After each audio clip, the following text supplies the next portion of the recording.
216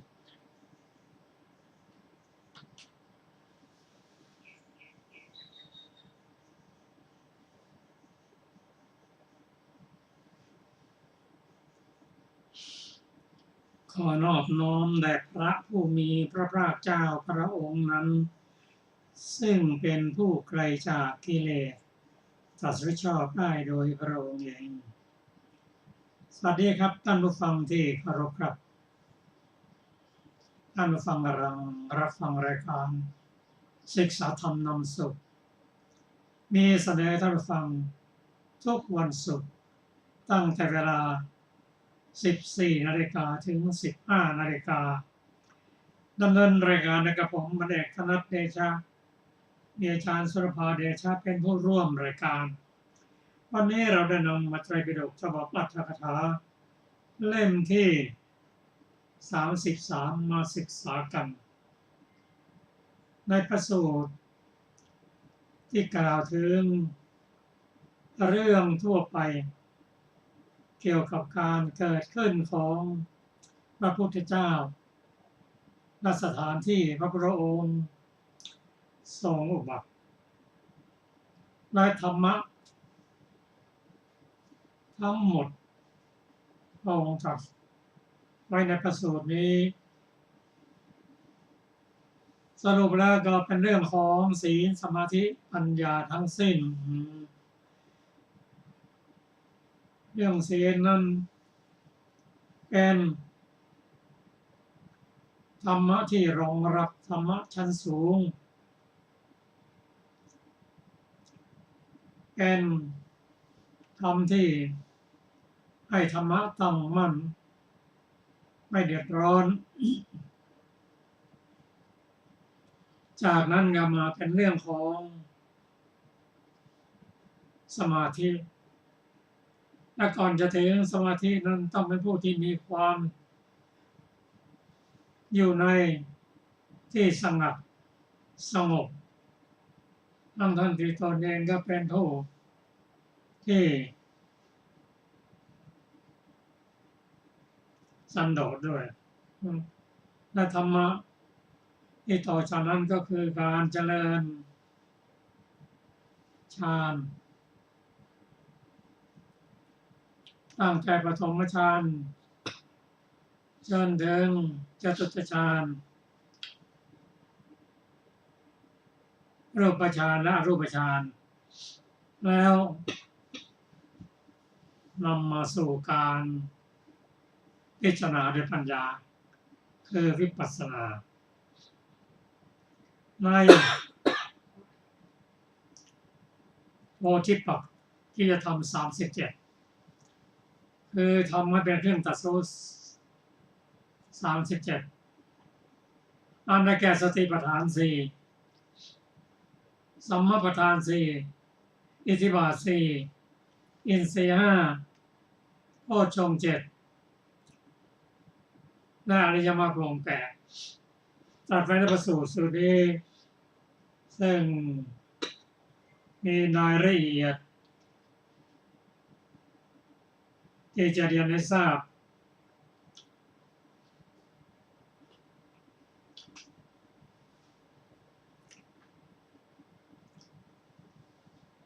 พระพุทธเจ้าของเราเสด็จอุบัติมาในโลกนี้เรียกว่าชมพูทวีปก็กว้างขวางแต่พระองค์จะไม่อุบัติในปัญจตชนบทองค์อุบัติขึ้น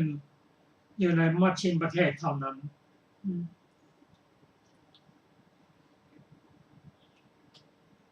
ซึ่งในพระสูตรนี้ก็กล่าวไว้ว่ามีทวีปหลายทวีป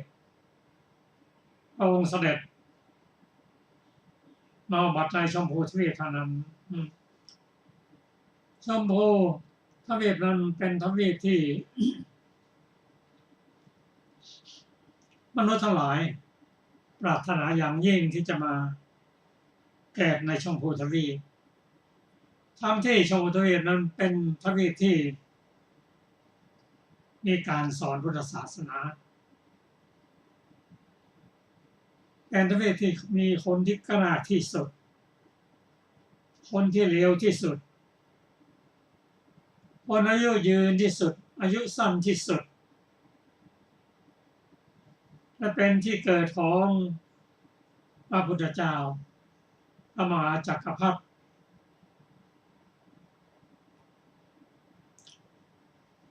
พระปัจเจกพุทธเจ้าและบุคคลผู้มีบุญดังนั้น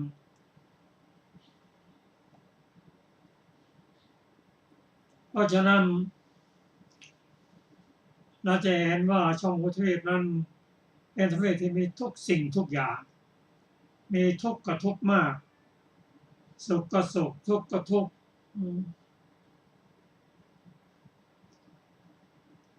แตกต่างกับทวีปอื่นซึ่งคนมีศีลเสมอกันมีอายุยืนเช่นอุตรทวีปคนมีศีลสมบูรณ์อายุยืนได้ประมาณก็ 1,000 ปีเป็นทวีปที่ประชาชนมีความสุขประชาชนก็มีรูปร่างสวยงามพอๆกันไม่สูงไม่ต่ำไม่ดำไม่ขาวแตกต่างกันการดำรงชีวิตอยู่แสนสะดวกจะว่าไปก็เหมือนปัจจุบันนี้คล้ายๆกับคนที่มีทรัพย์สมบัติมากต้องการอะไรก็ชี้เอาเลยคนจ่ายเงินก็เลขานุการก็จ่ายให้ในอุตรทวีปก็ทำนองเดียวกันมีต้นไม้ใหญ่ชื่อว่ากัณฑ์ประพฤกษ์อยากได้อะไรก็สอยมาที่อยู่ที่อาศัยอยู่ที่นั่นบุคคลสวยงามพอๆกันไม่หวงไม่แหน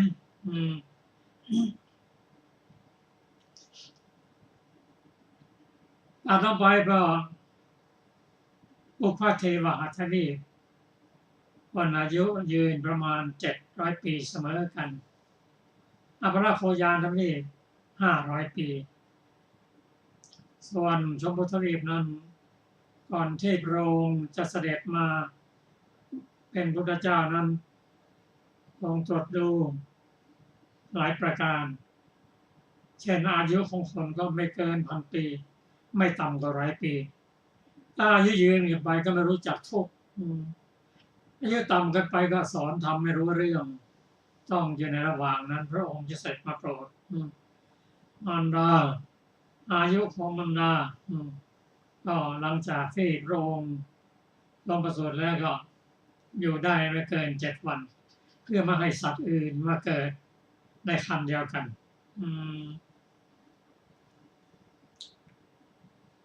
เกิดได้ที่เหมาะที่สมในการเกิดของพระพุทธเจ้านั้นในหนึ่งพุทธันดรนั้นจะมีพระพุทธเจ้าพระองค์เดียวเท่านั้นไม่มี2ไม่มี3เป็นเอกบุรุษเหมือนกับเรืออันประดับแล้วสำหรับที่นั่งของบุคคลคนเดียวกันไม่สามารถที่จะนั่งได้2 คนเมื่อเสด็จมาพระพุทธเจ้าแล้วการสอนธรรมของพระองค์นั้นต้องเขาเลือกสอนโดยเฉพาะการเกิดในมัชชิมประเทศนั้นคือเกิดในประเทศที่เจริญบุคคลสั่งสมปัญญามาก่อนมีฐานะดีมีปัญญาดีเมื่อพระองค์สอนแล้วจะสามารถจะรองรับคำสอนที่สุขุมลุ่มลึกได้แต่สำหรับคนอื่นนั้นพระองค์ไม่ปรารถนาจะสอนหรือตรัสว่าปรารถนาอยู่แต่สอนบุคคลที่สามารถจะรองรับคำสอนส่วนบุคคลรองกันไปก็ฟังเป็นอุปนิสัยไว้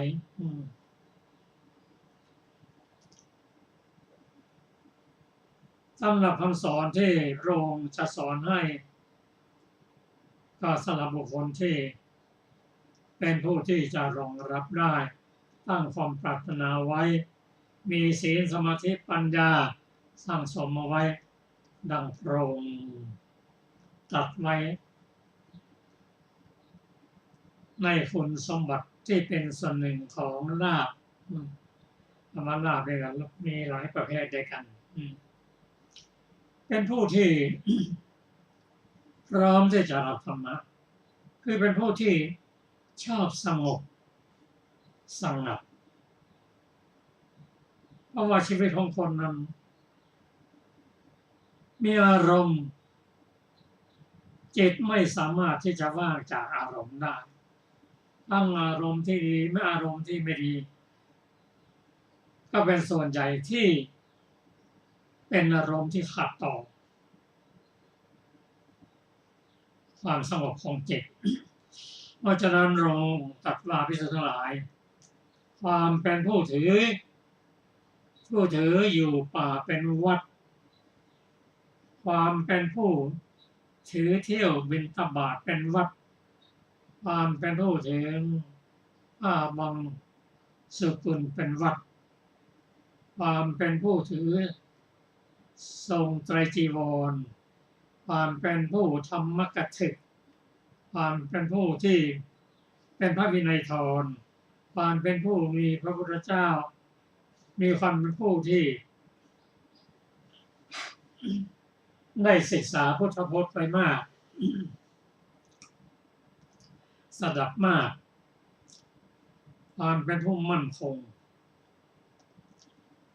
ความเป็นผู้มีบริวารสมบัติความเป็นผู้มีบริวารมากความเป็นผู้มีกุลบุตรความเป็นผู้มีผิวพรรณงามความเป็นผู้มีการเจรจาไพเราะความเป็นผู้มักน้อยความเป็นผู้มีอาพาธน้อยนี่เป็นส่วนหนึ่งของลาภเราจะเห็นว่าผู้ที่พร้อมจะรองรับคำสอนของพระองค์นั้นต้องเป็นผู้ที่ได้สั่งสมบุญมาทั้งในด้านศีลสมาธิปัญญา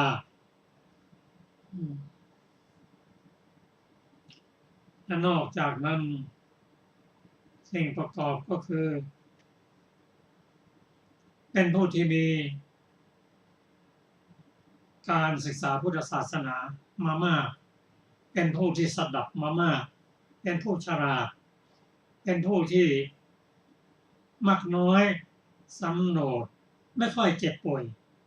มีอาพาธน้อยถามว่าไม่มีอาพาธเลยได้ไหมบอกไม่ใช่ไม่มีหรอกเพราะการแก่เจ็บตายนั้นเป็นสิ่งที่ทุกคนต้องมีถ้าจะไม่ป่วยก็คือป่วยน้อยนั่นเอง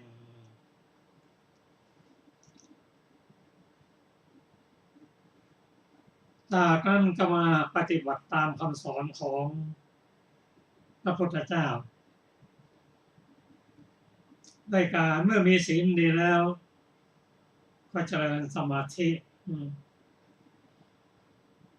ให้จิตใจสงบให้ได้ฌาน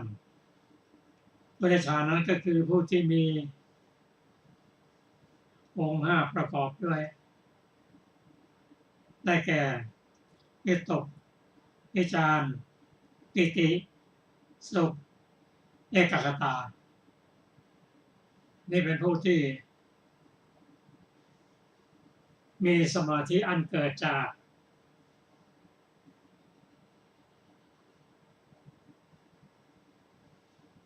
ความสงบ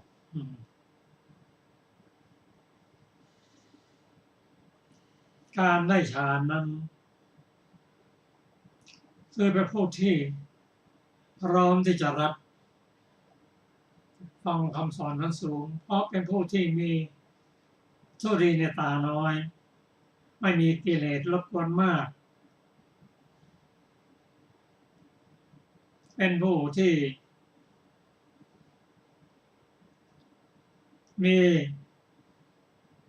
กิเลสในทุลีตาน้อยคือมี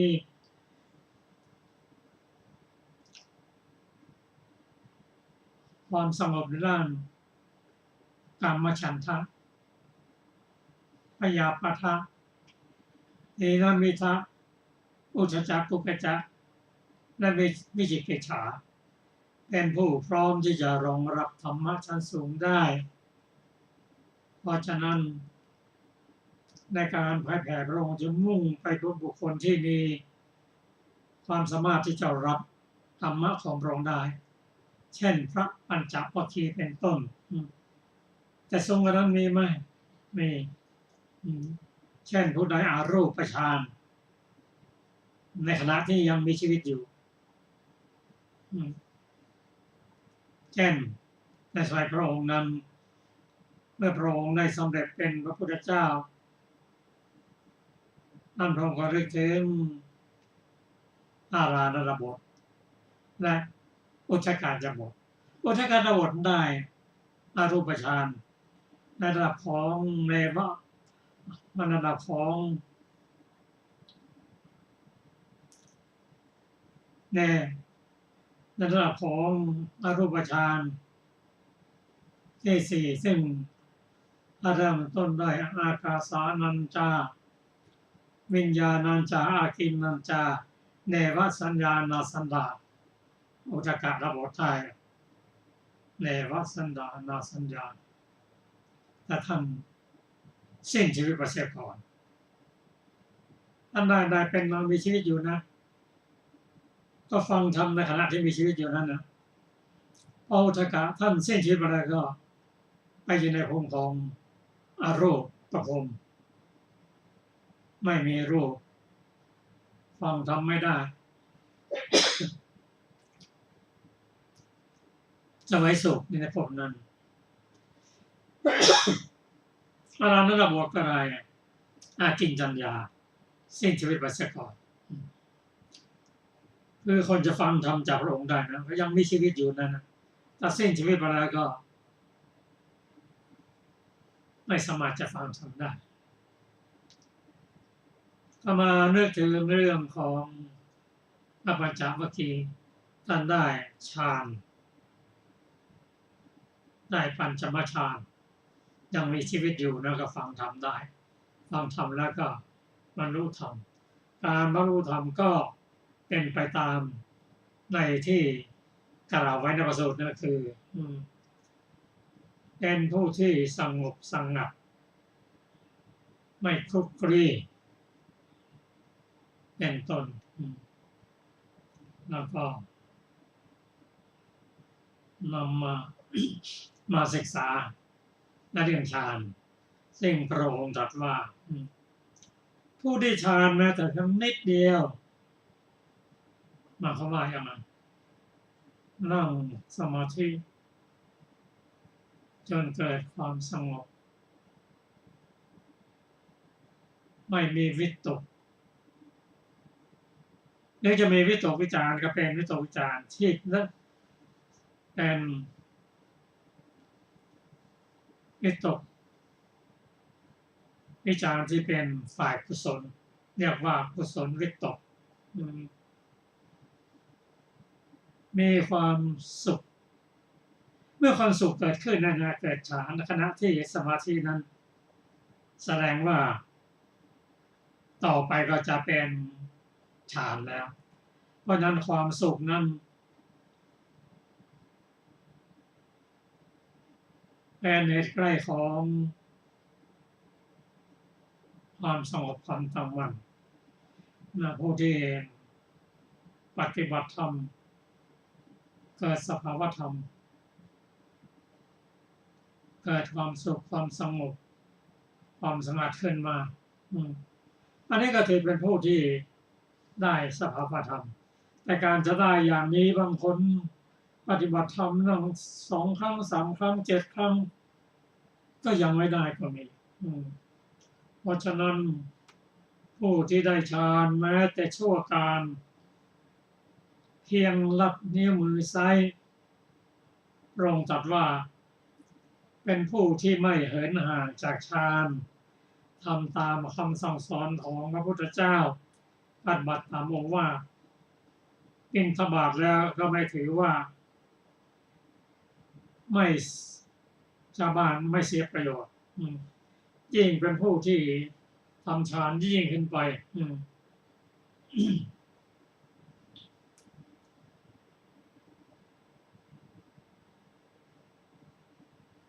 เมื่อได้ฌานแล้ว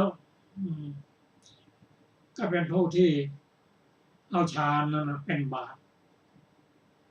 เจริญวิปัสสนาเจริญสติปัฏฐานสี่ซึ่งจะเริ่มต้นแต่สติปัฏฐานสี่สัมมาปัฏฐานสี่อิทธิบาทสี่อินทรีย์ห้าพละห้าโพชฌงค์เจ็ดและมรรคมีองค์แปด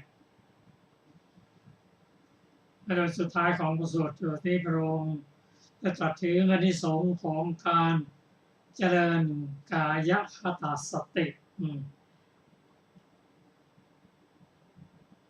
ซึ่งเป็น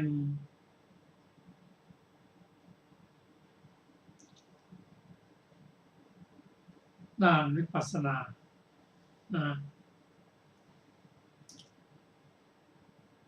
การเจริญสติปัฏฐานสี่เป็นจุดเริ่มต้นของโพธิปักขิยธรรม37กายานุปัสสนาสติปัฏฐานซึ่งกายานุปัสสนาสติปัฏฐานสี่นี้ในทางประสูตรนี้กล่าวถึงอานิสงส์มากมายเป็นกรรมฐานที่พระองค์ได้ตรัสบอกให้ท่านตราหุนนำไปปฏิบัติ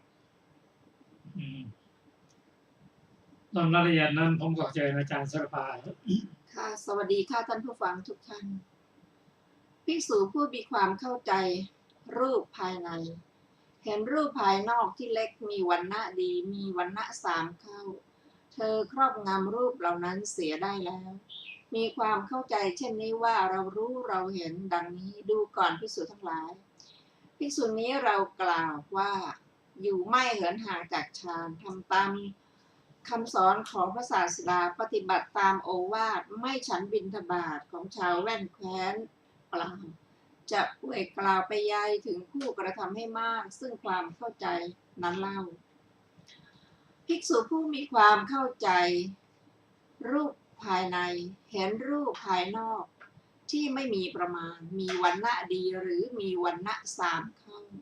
เธอครอบงำรูปเหล่านั้นเสียได้แล้วมีความเข้าใจเช่นนี้ว่าเรารู้เราเห็น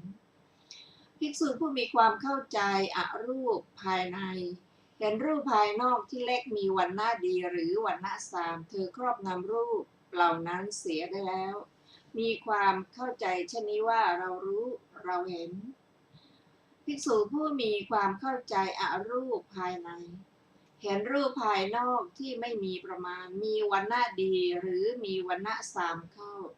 เธอครอบงำรูปเหล่านั้นเสียได้แล้วมีความเข้าใจเช่นนี้ว่าเรารู้เราเห็นภิกษุผู้มีความเข้าใจอรูปภายในเห็นรูปภายนอกที่เขียวมีสีเขียวเปรียบด้วยของเขียวมีแสงเขียวเข้าเธอครอบงำรูปเหล่านั้นเสียได้แล้วมีความเข้าใจเช่นนี้ว่าเรารู้เราเห็นภิกษุผู้มีความเข้าใจอรูปภายในเห็นรูปภายนอกที่เหลืองมีสีเหลืองเปรียบด้วยของเหลืองมีแสงเหลืองเข้าเธอครอบงำรูปเหล่านั้นเสียได้แล้วมีความเข้าใจเช่นนี้ว่าเรารู้เราเห็นภิกษุผู้มีความเข้าใจอรูปภายในเห็นรูปภายนอกที่มีสีแดงเปรียบด้วยของแดงมีแสงแดงเข้าเธอครอบงำรูปเหล่านั้นเสียได้แล้วมีความเข้าใจเช่นนี้ว่าเรารู้เราเห็นภิกษุผู้มีความเข้าใจอรูปภายในเห็นรูปภายนอกที่ขาวสีขาวเปรียบด้วยของขาวมีแสงขาวเข้าเธอครอบงำรูปเหล่านั้นเสียได้แล้วมีความเข้าใจเช่นนี้ว่าเรารู้เราเห็นภิกษุผู้มีรูปย่อมเห็นรูปทั้งหลายภิกษุผู้มีความเข้าใจอรูปภายในย่อมเห็นรูปภายนอกภิกษุย่อมเป็นผู้น้อมใจไปว่างามเท่านั้น ภิกษุบรรลุอากาสานัญจายตนะฌานโดยมนสิการว่าอากาศไม่มีที่สุดเพราะล่วงรูปสัญญาโดยประการทั้งปวงเพราะดับปฏิฆะสัญญาเสียได้เพราะไม่ใส่ใจซึ่งสัญญาต่างๆอยู่ภิกษุก้าวล่วงอากาสานัญจายตนะฌานโดยประการทั้งปวงแล้วได้บรรลุวิญญาณัญจายตนะฌานโดยมนสิการว่าวิญญาณไม่มีที่สุดภิกษุก้าวล่วงวิญญาณนัญจายตนะฌานโดยประการทั้งปวงแล้วได้บรรลุอากินจัญญายตนะฌานโดยมนสิการว่าสิ่งอะไรไม่มีภิกษุก้าวล่วงอากินจัญญายตนะฌานโดยประการทั้งปวงแล้วได้บรรลุเนวสัญญานาสัญญายตนะฌานภิกษุก้าวล่วงเนวสัญญานาสัญญายตนะฌานโดยประการทั้งปวงแล้วได้บรรลุสัญญาเวทายตะนิโรธดูก่อนภิกษุทั้งหลายถ้าภิกษุเจริญปัทวีกสินแม้ชั่วการเพียงลัดนิ้วมือซ้ายภิกษุนี้เรากล่าวว่าอยู่ไม่เหินห่างจากฌานทำตามคำสอนของพระศาสดาปฏิบัติตามโอวาทไม่ฉันบิณฑบาตของชาวแว่นแคว้นเปล่าก็จะป่วยกระไปใหญ่ถึงผู้กระทำให้มากซึ่งปัทวีกสินนั่นเล่าถ้าภิกษุเจริญอาโปกสินเจริญเตโชกสินเจริญวายโยกสินเจริญนีลกะสินเจริญปีตกสินเจริญโลหิตตกสินเจริญโอทาตกสินเจริญอากาสกสินเจริญวิญญาณกสินเจริญอสุภสัญญาเจริญมรณะสัญญาเจริญอาหาเรปฏิกูลสัญญาเจริญสัพพะโลเกอนัพิรตสัญญาเจริญอนิจจสัญญาเจริญอนิเจทุกขสัญญาเจริญทุกขอนัตตสัญญาเจริญปหานสัญญาเจริญวิราคะสัญญาเจริญนิโรธสัญญาเจริญอนิตตสัญญาเจริญอนัตตสัญญาเจริญมรณะสัญญาเจริญอาหาเรปฏิกูลสัญญา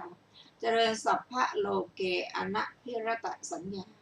เจริญอติกะสัญญาเจริญปุรุวกะสัญญาเจริญวีนีลกะสัญญาเจริญวิชิตกะสัญญาเจริญอุทุมาตกะสัญญาเจริญพุทธานุสติเจริญธรรมานุสติเจริญสังขานุสติเจริญอานาปานสติเจริญมรณสติเจริญเทวตานุสติเจริญอานาปานสติเจริญมรณสติเจริญกายคตาสติเจริญอุปสมานุสติเจริญสัตทินรีอันสหอารคตด้วยปฐมฌานเจริญวิริยินทรีย์เจริญสตินทรีย์เจริญสมาธินทรีย์เจริญปัญญินทรีย์เจริญศรัทธาภละเจริญวิริยะภละเจริญสติภละเจริญสมาธิภละเจริญปัญญาภละเจริญสัตทินทรีย์อันสหรคตด้วยทุติยฌานและเจริญสัตทินทรีย์อันสหรคตด้วยตติยฌานและอื่นๆเจริญสัตทินทรีย์อันสหรคตด้วยจตุทัชฌานและอื่นๆเจริญสัตทินทรีย์ด้วยอันสหรคตด้วยเมตตาและอื่นๆเจริญสัตทินทรีย์อันสหรคตด้วยกรุณาและอื่นๆเจริญสัตทินทรีย์อันสหรคตด้วยมุทิตาและอื่นๆเจริญสัตทินทรีย์อันสหรคตด้วยอุเบกขาเจริญวิริยินทรีย์เจริญสตินทรีย์เจริญสมาธินทรีย์เจริญปัญญินทรีย์เจริญศรัทธาภละเจริญวิริยะภละเจริญสติภละเจริญสมาธิภละเจริญปัญญาภละแม้ชั่วการเพียงลัดนิ้วมือซ้ายภิกษุนี้เรากล่าวว่าอยู่ไม่เหินห่างจากฌานทำตามคำสอนของพระศาสดาปฏิบัติตามโอวาทไม่ฉันบิณฑบาตของชาวแว่นแคว้นเปล่าจะพวยกล่าวไปยายถึงผู้ทำการให้มากซึ่งปัญญาภละอันสหรคตด้วยอุเบกขาเล่าหัวข้อว่าด้วยอานิสงส์การเจริญกายคตาสติ ดูก่อนภิกษุทั้งหลายกายคตาสติอันภิกษุรูปใดรูปหนึ่งเจริญแล้วกระทำให้มากแล้วกุศลธรรมอย่างใดอย่างหนึ่งซึ่งเป็นไปในส่วนวิชาย่อมอย่างลงในภายในของภิกษุนั้นเปรียบเหมือนมหาสมุทรอันผู้ใดผู้หนึ่งถูกต้องด้วยใจแล้วแม่น้ำน้อยสายใดสายหนึ่งซึ่งไหลไปสู่สมุทรย่อมอย่างลงในภายในของผู้นั้นฉะนั้นดูก่อนภิกษุทั้งหลายทำข้อหนึ่งซึ่งบุคคลเจริญแล้วกระทำให้มากแล้วเพื่อเป็นไปเพื่อความสังเวชใหญ่เป็นไปเพื่อประโยชน์ใหญ่เป็นไปเพื่อความเกษมจากโยคะใหญ่เป็นไปเพื่อสติและสัมปชัญญะเป็นไปเพื่อได้ญาณทัศนะเป็นไปเพื่ออยู่เป็นสุขในปัจจุบันเป็นไปเพื่อทำให้แจ้งซึ่งผลคือวิชชาและวิมุตติทำข้อหนึ่งคืออะไรคือกายคตาสติดูก่อนภิกษุทั้งหลายทำข้อหนึ่งนี้แลบุคคลอบรมแล้วกระทำให้มากแล้วย่อมเป็นไปเพื่อความสังเวชใหญ่ย่อมเป็นไปเพื่อประโยชน์ใหญ่ย่อมเป็นไปเพื่อความเกษมจากโยคะใหญ่ย่อมเป็นไปเพื่อสติและสติสัมปชัญญะย่อมเป็นไปเพื่อได้ญาณทัศนะย่อมเป็นไปเพื่ออยู่เป็นสุขในปัจจุบันย่อมเป็นไปเพื่อทำให้แจ้งซึ่งผลคือวิชชาและวิมุตติดูก่อนภิกษุทั้งหลายเมื่อทำข้อหนึ่งบุคคลเจริญแล้วกระทำให้มากแล้วแม้กายก็สงบแม้จิตก็สงบแม้วิตกวิจารก็สงบธรรมที่เป็นไปในส่วนแห่งวิชาแม้ทั้งสิ้นก็ถึงความเจริญบริบูรณ์ธรรมข้อหนึ่งคืออะไรคือกายคตาสติดูก่อนภิกษุทั้งหลายเมื่อทำข้อหนึ่งนี้แลบุคคลเจริญแล้วทำให้มากแล้วแม้กายก็สงบแม้จิตก็สงบแม้วิตกวิจารก็สงบธรรมที่เป็นไปในส่วนแห่งวิชาแม้ทั้งสิ้นก็ถึงความเจริญบริบูรณ์ดูก่อนภิกษุทั้งหลายเมื่อทำข้อหนึ่งบุคคลเจริญแล้วกระทำให้มากแล้ว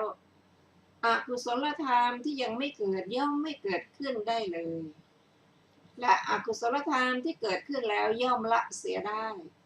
ธรรมข้อหนึ่งคืออะไรคือกายคตาสติดูก่อนภิกษุทั้งหลายเมื่อทำข้อหนึ่งนี้แลบุคคลเจริญแล้วกระทำให้มากแล้วอกุศลธรรมที่ยังไม่เกิดย่อมไม่เกิดขึ้นได้เลยและอกุศลธรรมที่เกิดขึ้นแล้วย่อมละเสียได้ดูก่อนภิกษุทั้งหลายเมื่อทำข้อหนึ่งบุคคลเจริญแล้วทำให้มากแล้วกุศลธรรมที่ยังไม่เกิดย่อมเกิดขึ้นและกุศลธรรมที่เกิดขึ้นแล้วย่อมเป็นไปเพื่อความเจริญไพบูรย์ยิ่งทำข้อหนึ่งคืออะไรคือกายคตาสติดูก่อนภิกษุทั้งหลายเมื่อทำข้อหนึ่งนี้แลบุคคลเจริญแล้วกระทำให้มากแล้วกุศลธรรมที่ยังไม่เกิดย่อมเกิดขึ้นและกุศลธรรมที่เกิดขึ้นแล้วย่อมเป็นไปเพื่อความเจริญไพบูรย์ยิ่งดูก่อนภิกษุทั้งหลายเมื่อทำข้อหนึ่งบุคคลเจริญแล้วกระทำให้มากแล้วย่อมละอวิชชาเสียได้วิชชาย่อมเกิดขึ้นย่อมละอัสมิมานะเสียได้อนุสัยย่อมถึงความเพิกถอนย่อมละสังโยชน์เสียได้ทำข้อหนึ่งคืออะไรคือกายคตาสติดูก่อนภิกษุทั้งหลายเมื่อทำข้อหนึ่งนี้แลบุคคลเจริญแล้วกระทำให้มากแล้วย่อมละอวิชชาเสียได้วิชชาย่อมเกิดขึ้นย่อมละอัสมิมานะเสียได้อนุสัยย่อมถึงความเพิกถอนย่อมละสังโยชน์เสียได้ดูก่อนภิกษุทั้งหลายเมื่อทำข้อหนึ่งบุคคลเจริญแล้วกระทำให้มากแล้วย่อมเป็นไปเพื่อความแตกฉานแห่งปัญญาย่อมเป็นไปเพื่ออนุปาทาปารินิพพานธรรมข้อหนึ่งคืออะไรคือกายคตาสติดูก่อนภิกษุทั้งหลายทำข้อหนึ่งนี้แลบุคคลเจริญแล้วกระทำให้มากแล้วย่อมเป็นไปเพื่อความแตกฉานแห่งปัญญาย่อมเป็นไปเพื่ออนุปาทาปรินิพพานดูก่อนภิกษุทั้งหลายเมื่อทำข้อหนึ่งบุคคลเจริญแล้วกระทำให้มากแล้วย่อมมีการแทงตลอดธาตุมากหลายย่อมมีการแทงตลอดธาตุต่างๆย่อมมีความแตกฉานในธาตุ มากหลายธรรมข้อหนึ่งคืออะไรคือกายคตาสติดูก่อนภิกษุทั้งหลายเมื่อทำข้อหนึ่งนี้แลบุคคลเจริญแล้วกระทำให้มากแล้วย่อมมีการแทงตลอดธาตุมากหลายย่อมมีการแทงตลอดธาตุต่างๆย่อมมีความแตกฉานในธาตุมากหลายดูก่อนภิกษุทั้งหลายเมื่อทำข้อหนึ่งบุคคลเจริญแล้วกระทำให้มากแล้วย่อมเป็นไปเพื่อทำโสดาปัตติผลให้แจ้งย่อมเป็นไปเพื่อทำสกทาคามิผลให้แจ้งย่อมเป็นไปเพื่อทำอนาคามิผลให้แจ้งย่อมเป็นไปเพื่อทำอรหัตผลให้แจ้งทำข้อหนึ่งคืออะไรคือกายคตาสติดูก่อนภิกษุทั้งหลายทำข้อหนึ่งนี้แลบุคคลเจริญแล้วกระทำให้มากแล้วย่อมเป็นไปเพื่อทำโสดาปัตติผลให้แจ้งย่อมเป็นไปเพื่อทำสกทาคามิผลให้แจ้งย่อมเป็นไปเพื่อทำอนาคามิผลให้แจ้งย่อมเป็นไปเพื่อทำอรหัตผลให้แจ้งดูก่อนภิกษุทั้งหลายเมื่อทำข้อหนึ่งบุคคลเจริญแล้วกระทำให้มากแล้วย่อมเป็นไปเพื่อได้ปัญญาย่อมเป็นไปเพื่อความเจริญแห่งปัญญาย่อมเป็นไปเพื่อความไพบูลย์แห่งปัญญาย่อมเป็นไปเพื่อความเป็นผู้มีปัญญาใหญ่ย่อมเป็นไปเพื่อความเป็นผู้มีปัญญามากย่อมเป็นไปเพื่อความเป็นผู้มีปัญญาไพบูลย์ย่อมเป็นไปเพื่อความเป็นผู้มีปัญญาลึกซึ้งย่อมเป็นไปเพื่อความเป็นผู้มีปัญญาสามารถยิ่งย่อมเป็นไปเพื่อความเป็นผู้มีปัญญากว้างขวางย่อมเป็นไปเพื่อความเป็นผู้มากด้วยปัญญาย่อมเป็นไปเพื่อความเป็นผู้มีปัญญาว่องไวย่อมเป็นไปเพื่อความเป็นผู้มีปัญญาเร็วย่อมเป็นไปเพื่อความเป็นผู้มีปัญญาร่าเริงย่อมเป็นไปเพื่อความเป็นผู้มีปัญญาแล่นย่อมเป็นไปเพื่อความเป็นผู้มีปัญญาคมย่อมเป็นไปเพื่อความเป็นผู้มีปัญญาชำระกิเลสธรรมข้อหนึ่งคืออะไรคือกายคตาสติดูก่อนภิกษุทั้งหลายทำข้อหนึ่งนี่แลบุคคลเจริญแล้วกระทำให้มากแล้วย่อมเป็นไปเพื่อได้ปัญญาและข้อความอื่นๆย่อมเป็นไปเพื่อความเป็นผู้มีปัญญาชำระกิเลสดูก่อนภิกษุทั้งหลายชนเหล่าใดไม่บริโภคกายคตาสติชนเหล่านั้นชื่อว่าย่อมไม่บริโภคอมตะดูก่อนภิกษุทั้งหลายชนเหล่าใดบริโภคกายคตาสติชนเหล่าอื่นชื่อว่าย่อมบริโภคอมตะขออภัยชนเหล่านั้นชื่อว่าย่อมบริโภคอมตะดูก่อนภิกษุทั้งหลายกายคตาสติอันชนเหล่าใดไม่บริโภคแล้วอมตะชื่อว่าอันชนเหล่านั้นไม่บริโภคแล้วดูก่อนภิกษุทั้งหลายกายคตาสติอันชนเหล่าใดบริโภคแล้วอมตะชื่อว่าอันชนเหล่านั้นบริโภคแล้วดูก่อนภิกษุทั้งหลายกายคตาสติของชนเหล่าใดเสื่อมแล้วอมตะของชนเหล่านั้นชื่อว่าเสื่อมแล้วดูก่อนภิกษุทั้งหลายกายคตาสติของชนเหล่าใดไม่เสื่อมแล้วอมตะของชนเหล่านั้นชื่อว่าไม่เสื่อมแล้ว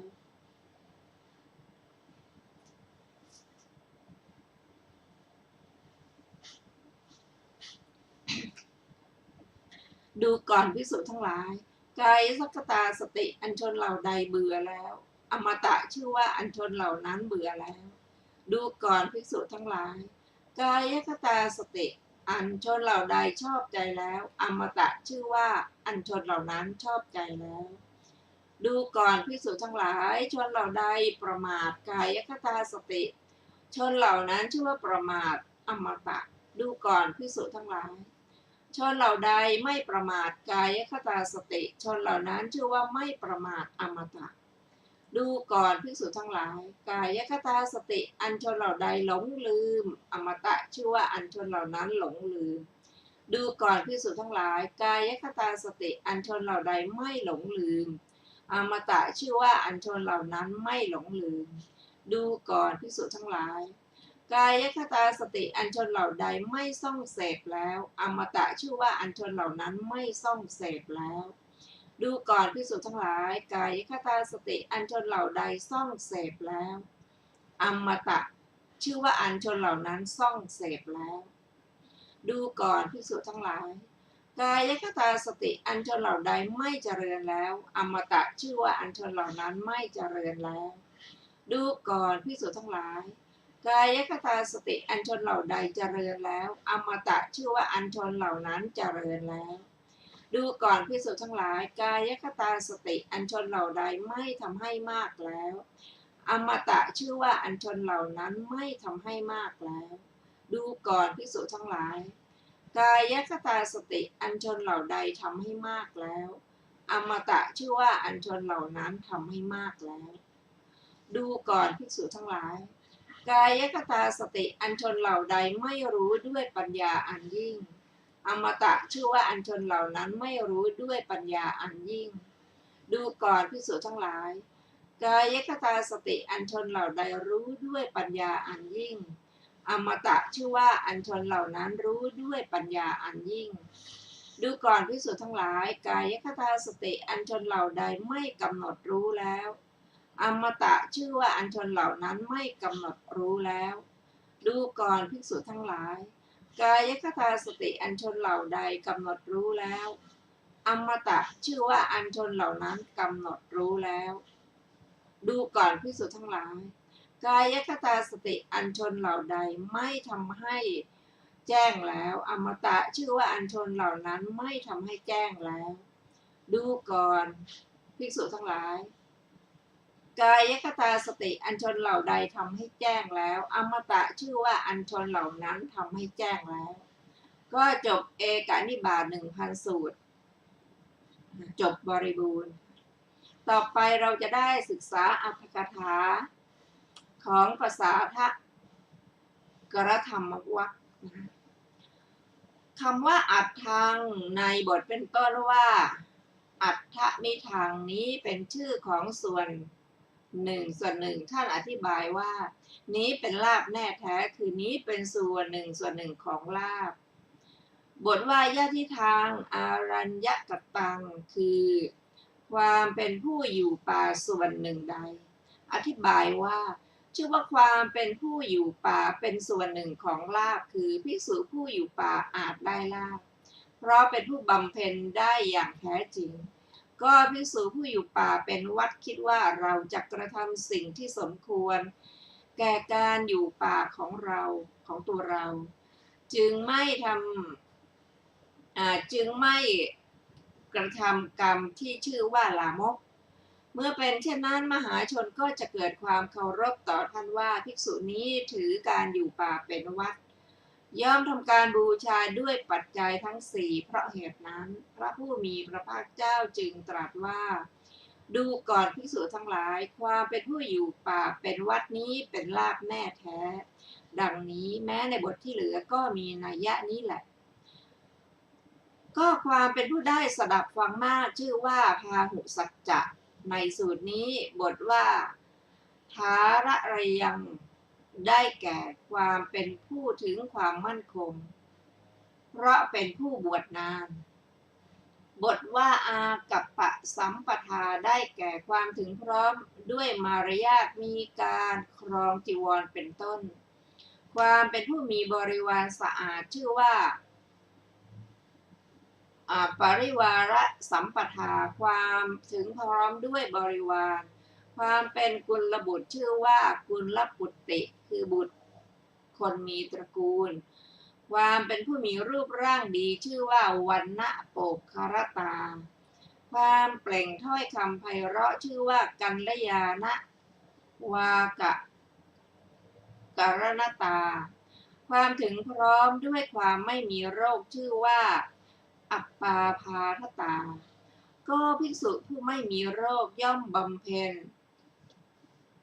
วาสัตธุระคือธุระในการอบรมจิตใจและคันธธุระได้ให้บริบูรณ์ได้เพราะตนเป็นผู้มีร่างกายสบายเพราะเหตุนั้นลาภทั้งหลายจึงเกิดขึ้นแก่บุคคลนั้นแหละจบอรรถกถาภาษาทกรธรรมวรรคต่อไปเป็นอรรถกถาของอปรอัชชราสังคาตวรรคพระสูตรแม้นี้ว่าอัชชราสังคาต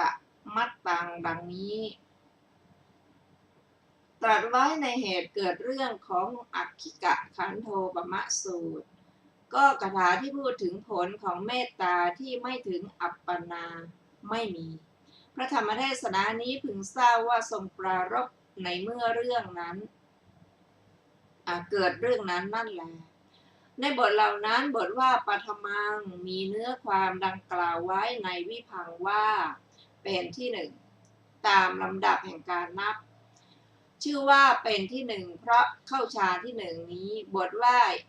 ฌานังความว่าชื่อว่าฌานมีสองอย่างคืออารัมมณูปนิชฌานและลักขณูปนิชฌานในฌานสองอย่างนั้นสมาบัติ8ชื่อว่าอารัมมณูปนิชฌานก็สมาบัติ8เหล่านั้นเรียกว่าอารัมมณูปนิชฌานเพราะเข้าไปเพ่งอารมณ์มีปฐวีกสิณเป็นต้นวิปัสสนามรรคและผลชื่อว่าลักขณูปนิชฌานก็วิปัสสนาชื่อว่าลักขณูปนิชฌานเพราะเข้าไปเพ่งลักษณะของสังขารด้วยอำนาจไตรลักษณ์มีความไม่เที่ยงเป็นต้นก็มรรคท่านเรียกว่าลักขณูปนิชฌานเพราะกิจในการเข้าไปเพ่งลักษณะแห่งวิปัสสนาย่อมสำเร็จด้วยมรรคผลท่านเรียกว่าลักขณะปนิชฌานเพราะเข้าไปเพ่งพระนิพพานอันมีลักษณะเป็นสุญญตะหรือว่างเปล่าอนิมิตตะคือไม่มีนิมิตและอัปปนิหิตะคือไม่มีที่ตั้งก็บรรดาฌานสองอย่างนั้นในอัฏฐะนี้ประสงค์เอาอารัมมณูปนิชฌานบทว่าโกปนาวาโทเยนาพหุลีกะโรนติความว่าไม่มีคำที่จะพึงกล่าวในชนผู้กระทำปฐมฌานนั้นให้มากคำที่เหลือในสูตรนี้พึงเข้าใจโดยในแยะดังกล่าวไว้แล้วในหนหลังนั้นแลแม้ในบทว่าทุติยังดังนี้เป็นต้นไปก็พึงทราบเนื้อความโดยนัยยะมีอาที่ว่าเป็นที่สองตามลำดับแห่งการนับดังนี้บทว่าเมตตังได้แก่แผ่ประโยชน์เกื้อกูลไปในสรรพสัตว์ทั้งหลายบทว่าเจโตวิมุตติงได้แก่ความหลุดพ้นด้วยจิตเมตตาที่ถึงอัปปนาเท่านั้นท่านประสงค์เอาในที่นี้แม้ในกรุณาเป็นต้นก็มีนัยนี้นั่นแหละก็พรหมวิหารสี่เหล่านี้เป็นวัตตะเป็นบาทแห่งวัตตะเป็นบาทแห่งวิปัสสนาเป็นธรรมเครื่องอยู่เป็นสุขในปัจจุบันเป็นบาทแห่งอภิญญาหรือเป็นบาทแห่งนิโรธแต่ไม่เป็นโลกุตระถามว่าเพราะเหตุไรตอบว่าเพราะยังมีสัตว์เป็นอารมณ์บทว่ากายเยกายานุปัสสีความว่าผู้พิจารณาเห็นด้วยปัญญาซึ่งกายนั้นแหละในกาย18ประการนี้คืออานาปานบัพพะหนึ่งอิริยาปฐบัพพะหนึ่งจตุสัมปชัญญะบัพพะหนึ่งปฏิกูลมนสิการบัพพะหนึ่งธาตุมนสิการบัพพะหนึ่งนวสีวัฏิกาบัพพะหนึ่งกสินนวะขออภัยค่ะนวะสีวัฏิกาบัพพะ9กสินมีนีรกะสินเป็นต้น4เนื่องด้วยบริกรรมภายในบทว่าวิหารติแปลว่าเป็นอยู่คือเป็นไปอยู่ด้วยบทว่าวิหารตินี้ย่อมเป็นอันกล่าวถึงอิริยาบถของภิกษุผู้เจริญกายานุปัสสนาสติปัฏฐานด้วยกาย18อย่างนี้บทว่าอาตาปีได้แก่มีความเพียรด้วยความเพียรเป็นเครื่องเจริญสติปัฏฐานมีประการดังกล่าวแล้วนั้นนั่นแลบทว่าสัมปชาโนได้แก่รู้อยู่โดยชอบด้วยปัญญาเครื่องพิจารณากายานุปัสสนาสติปัฏฐานด้วยกาย18อย่างบทว่าสติมาผู้ประกอบด้วยสติอันควบคุมการพิจารณาเห็นกายด้วยกาย18อย่างบทว่าวินัยโลเก อภิชาโทมนัสสังมีอธิบายว่าภิกษุนำออกคือข่มตัณหาอันเป็นไปในกามคุณห้าและโทมนัสอันประกอบด้วยปฏิฆะในโลกกล่าวคือกายนั้นนั่นแหละเป็นผู้พิจารณาเห็นกายในกายอยู่ด้วยประการเพียงเท่านี้พึงทราบว่าท่านกล่าวการพิจารณารูปล้วนๆด้วยกายานุปัสสนาสติปัฏฐานบทว่าเวทนาสุเวทนานุปัสสีความว่า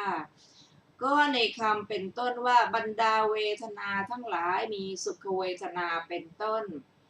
ภิกษุเป็นผู้พิจารณาเห็นเวทนา9อย่างดังที่ตรัสไว้อย่างนี้ว่าเมื่อเสวยสุขเวทนาย่อมรู้ชัดว่าเรากำลังเสวยสุขเวทนาเมื่อเสวยทุกขเวทนาย่อมรู้ชัดว่าเรากำลังเสวยทุกขเวทนา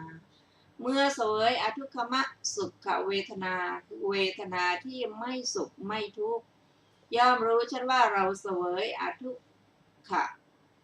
ขมสุขเวทนาเมื่อเสวยสุขเวทนาอิงอามิตรหรือสุขเวทนาปราศจากอามิตรทุกขเวทนาอิงอามิตรหรือทุกขเวทนาปราศจากอามิตร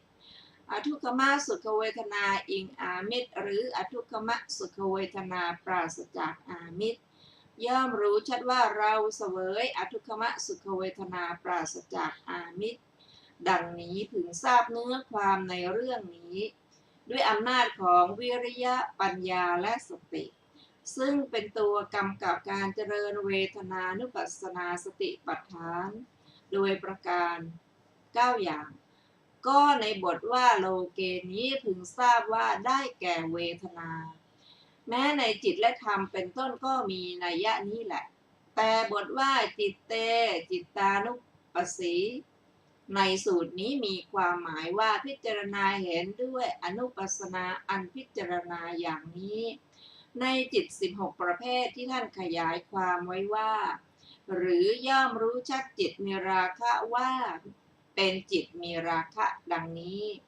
บทว่าธัมเมสุธัมมานุปัสสีความว่าพิจารณาเห็นธรรมเหล่านั้นด้วยอนุปัสสนาอันเป็นตัวพิจารณาในธรรมที่กล่าวไว้5ประการด้วยโกตทาสะคือส่วนอย่างนี้คือนิวรณ์5อุปาทานขันธ์อายตนะภายในและอายตนะภายนอกอย่างละ6โพชฌงค์7อริยสัจ4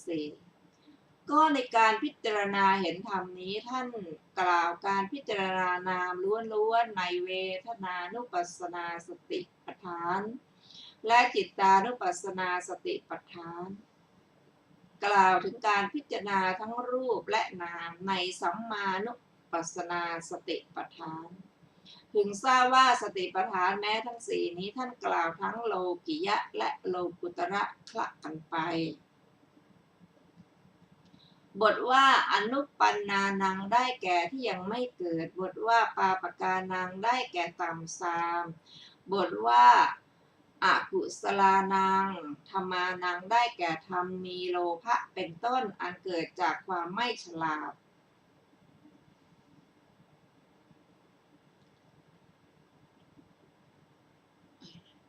บทว่าฉันทังชเนติความว่าย่อมให้เกิดกุศลฉันทะในความเป็นผู้ใคร่จะทำบทว่าวายมติได้แก่กระทำความเพียรเป็นเครื่องประกอบคือความบักบั่นบทว่าวิริยังอารพติได้แก่กระทำความเพียรทางกายและทางใจบทว่าจิตตังปักคันหาติได้แก่ยกจิตขึ้นด้วยความเพียรอันเกิดร่วมกันนั้นนั่นแหละบทว่าปัฏฐาติได้แก่กระทำความเพียรอันเป็นปัฏฐานะบทว่า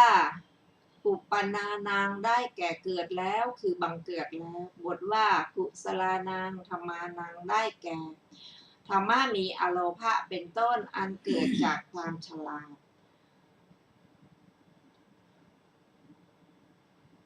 ท่านผู้ฟังที่เคารพค่ะวันนี้รายการศึกษาธรรมนำสุขก็ได้หมดเวลาลงแล้วขอขอบพระคุณทุกท่านที่ได้ร่วมศึกษาด้วยกันเราจะมาพบกันใหม่ในวันพรุ่งนี้เวลา 15 นาฬิกาเป็นต้นไปขอมีความสุขสวัสดีเจริญในธรรมยิ่งๆค่ะวันนี้สวัสดีค่ะ